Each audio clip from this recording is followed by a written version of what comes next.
We have made it.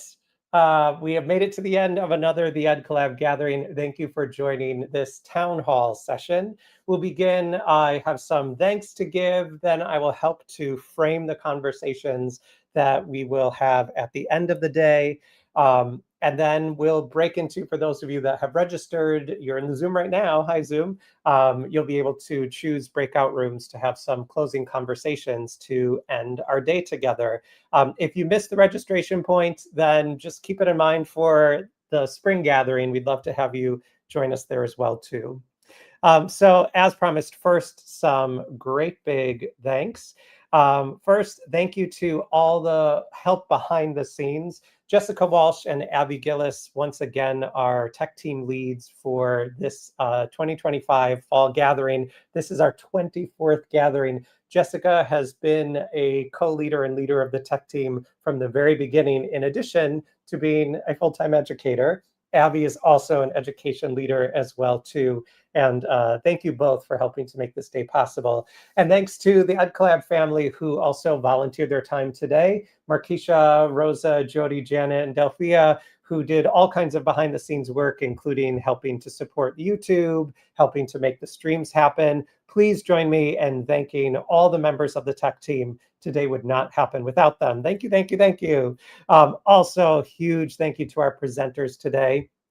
Katie Woodray and Stella's keynote was so thoughtful and inspiring and powerful. If you missed it, it's archived right now, so you can go watch it after this closing is done, as well as all of our presenters today. I was able to jump into all of the sessions, but I certainly need to, after this, sit down and watch them more fully. The book talks, I have so many trips to the library and some purchases I need to make. The way you all talk about books, it just, it's fire. And to all of the teacher tip workshops for today as well, too. Thank you for the ways that all of you center our kids, support their full humanity, and do that through your pedagogy and your curricular selections around text. So thank you. A reminder that this gathering, like all gatherings, is hosted by the Educator Collaborative. That is my professional home. You can find us at theedcollab.com. There you can learn more about our think tank. You also could request professional development. We do workshops for schools and districts. We also, what we really love to do is in-classroom demonstrations and lab sites. We support curriculum. We do both in-person and virtual support. So please do reach out and follow us in lots of different places. You can find us at the Ed Collab. If you registered for the town hall, that email link is in your email right now. You likely are already inside of the Zoom. If you're somewhere else watching this and you're like, oh, wait, oops, I'm not in the Zoom yet, please go find that email link and you can join us. Registration has closed, however, so if you missed it, I'm sorry, but hopefully you can join us. So to prepare ourselves for the town hall conversations, I would like to build on some of what I discussed this morning and to help you think just a bit more about this question. What are you fighting for? In this morning's keynote, I shared a quote from Dan Savage that he wrote about the AIDS crisis. And he talked about how at that time, now I'm going to butcher it, I should have had the slide here. He said, we buried our friends in the morning, we fought in the afternoon and advocated and rallied for justice in the afternoon, but in the evening we danced. And we danced in part for joy, for growth, but he also says that they danced to remember what they were fighting for. And so as we end this very powerful day of learning together, I invite you, whether you're joining one of the Zoom rooms now or you are just watching sometime in the future, to just pause and ask yourself, what are you fighting for? And this morning, I invited you to take a moment to really try to see it, to not just think about what you're fighting against, because there's a lot of things we're fighting against, and a lot of things are moving quickly in a direction that instills fear and concern and just makes me both so sad and so angry about where we've let our country get to and how it's affecting our students and the families that we care for. There's a lot to fight against. but really to think, what is it that you're fighting for? For Dan Savage, during the AIDS crisis, he said they were fighting to dance. You can take that as they were fighting to be close to their loved ones, to be in community together, to dance with the people that you love. That's what they were fighting for. And we want that same thing now. We want our classrooms to be alive and respectful and full of community. So I want to add just a couple more thoughts to that idea, and that will go right into our breakout rooms. So I want to give you just thoughts about outside work, things that you might be doing outside of school or outside of where you work, and then some things that might happen inside. And then depending on you and your situation, there may be an overlap between outside and inside, but I'll just frame it in this way. So if we are fighting for our students and we're trying to imagine and picture what we're fighting for, um, one step is to see it. Another is to really think about what can I do? So outside of work, some things that we not only can do, but we must do is we have to focus local. I'll just say it bluntly. If it walks like a duck, talks like a duck, looks like a duck, swims like a duck, it's a duck.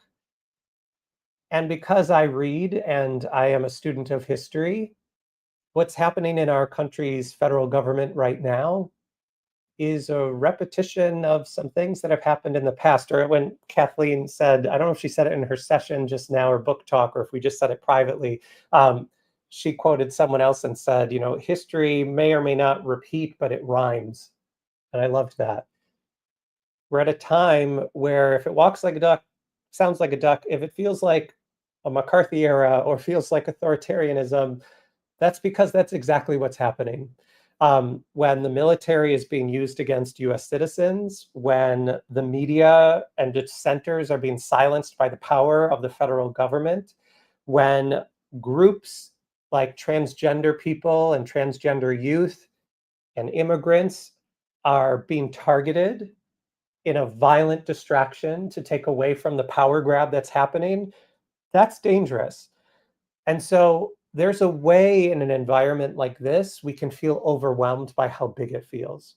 And one thing that we learn through organizing, and we learn from organizers, is that the best place to put your energy is local. So one thing I invite you to do is think about what is close to you that you can control in your community or that you can connect to in your community, in your city, in your state, and to fight and focus there, because what happens at the local level pushes out into much larger. Another, which I talked about in the spring gathering, is decide where you direct your dollars and your eyeballs. A lot of what is happening in our federal government is because of major corporations that are lobbying with dark money and influencing what happens at the policy level to support their bottom line and their shareholders. That is a lot. But locally, what you can do yourself in deciding what social media you use and put your eyeballs on, what you buy, what you pay for, has a huge impact. In past civil rights eras, boycotts were some of the most important ways that individual people make change. The Montgomery bus boycotts made change. Currently, the ongoing Target boycott has been having a real impact. For example, it was so hard to pry it from my hands, but I canceled my Amazon Prime because I don't like what the owner of Amazon is doing with all of the money that we've given him, both what he's doing to the newspaper, Washington Post, that he owns, and just in general, what he's doing with his technology. So in my small way, I stopped giving the 180 whatever dollars it is now. That's a choice that I made of where I direct my money.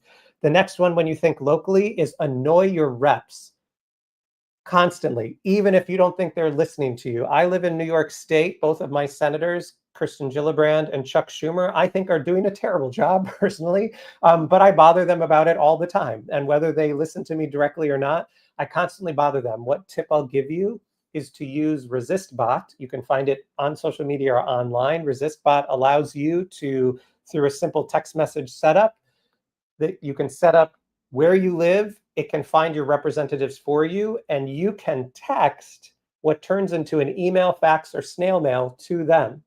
And I love it because I hate to make phone calls, but sometimes I call them too. But it allows me to just open up, text to ResistBot. What do you want to write about today? And I can text. What I especially love about ResistBot while I'm shouting them out is not only does it connect you to federal representatives, but also your state representatives too, and even your city representatives. So I can write to all kinds of people. I can just send them a text.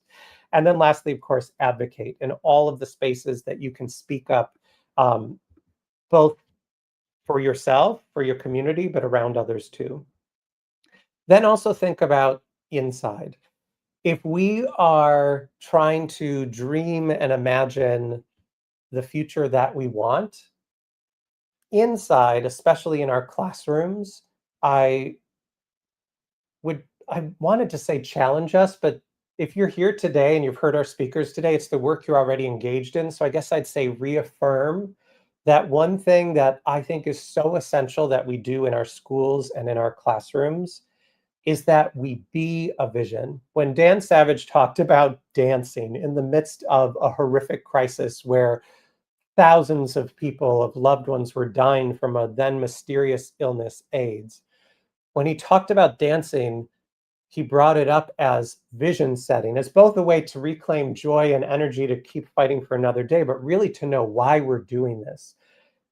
I think it's so essential that we are helping our students have a vision for what's possible on the other side of this, because mark my words, it might get worse before it gets better.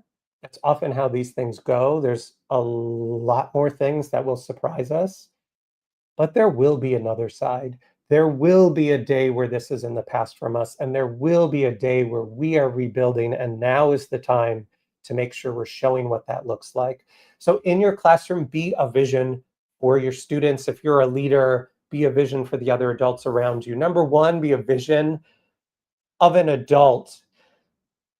There are a lot of adults in power who are not acting like adults. There are a lot of adults in power who apparently are so weak that they're turning to bullying. They are so weak and their policies are so bad that they have to point fingers, that they have to scapegoat, that they have to try to rally people to attack others to distract from the fact that they are weak adults themselves, that they derive power through greed, not through community, that they derive power through putting other people down and attacking them, not through generosity, and not because their policies are worth voting for.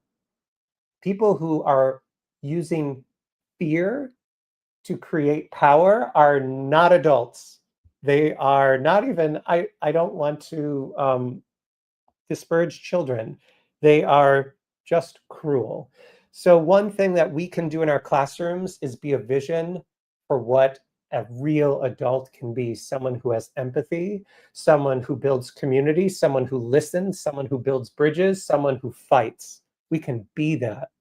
And it's both in what we teach, but it's in all those moments in between. Build a vision of a society. Today, we heard lots of examples from sessions of ways that using text and instruction can help us build a living, breathing society where all voices are heard. This morning, as Katie and Stella were kicking off our day, they talked about ways that we can use studying text, listening to authors, and then centering our kids' voices, be a vision of society. In general, right now, in order to build the future we're headed towards, the one that will come, it might get dark before we get to the light, but it will come. We need to build now that vision of what this world should be, it must be, and it can be. You are able to dream when you have a vision for it, when you see what's possible. Use that power that you have now to both fight outside and inside, but to create a vision from within. So in just a moment, we're going to switch over to the Town Hall Zoom. You will be able to choose which rooms you go to. We on the live stream here all end. If you're tuning in from YouTube or Instagram, this will end, but folks are inside of the Town Hall Zoom right now. You'll be able to choose your topics. A couple of norms to get you ready. Inside of the Zoom room, please leave your cameras on. It's required both for safety and so we can see each other. Monitor your own talk time and provide space for others to speak as well. Table any topics that feel like it's too much to solve in just one Zoom. We hope that you dig into thoughtful conversations, but if something comes up that it just feels like there's no way we're going to be able to handle this in this one, 30 minutes that we have left, please just speak up and say, can we table this? Maybe we can reconnect later, or let me grab your information, just so lots of voices can be heard, and then make sure you actively listen and respond. If you are inside of the Zoom room, we're going to have 3 topics that you can choose from. You can self-select them. You also can move to different rooms if you'd like. The first topic is teaching next steps. So if you'd like to talk about what to do with students, you could go to that room. Leadership next steps. That's thinking about either you're in the role as a leader, or even if you're in a classroom and you aren't, let's say, an administrator, what are ways that you lead your community or other leadership decisions that you could make? And then the third option is outside of school next steps. So if you want to not talk specifically about school things, but what are ways that you are learning or organizing or thinking, you can draw from all of the sessions that you attended today as you go into these conversations. There are no specific question stems or ways to begin. Once you find yourself inside of your room, you can begin. And then the rooms will stay open until about 2 p.m. Eastern. Feel free to leave when your conversation has ended. So for all of you, both inside of the Zoom and tuning in, thank you. Thank you for joining this day with us. Thank you for making this the 24th EdCollab gathering. And especially, thank you for all you do for your colleagues, for your students, and for this amazing profession. We have so much that's worth fighting for, and I will not stop. And I know you will not stop either. There's a lot that we need to do to survive and thrive and fight through this short period that we're in right now, but there will be another side. So let's focus and build and talk and work together for that now. Take care, everyone. Thank you for joining us, and enjoy your Zoom discussions.